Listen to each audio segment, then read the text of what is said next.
چون که او آدم روغنای خارجی دیده نمیتونه که او از چی جور میشه.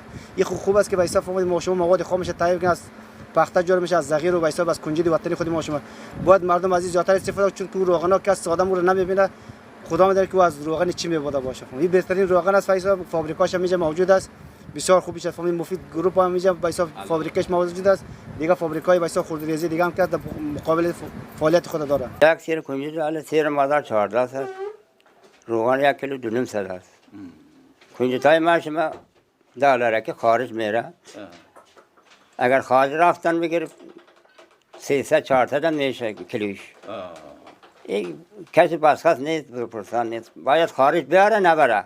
روغنای دیگه نمیگیریم او بسیار مردم ها را ضرر میده تکلیف هر چیزا رخ میکنه به خاطر هم نمیخریم را اینمی ضرر نداره این از این روغن میخوریم ما و مردم از این استفاده میکنن هم با برکت است هم با لذت است هم بدون ضرر.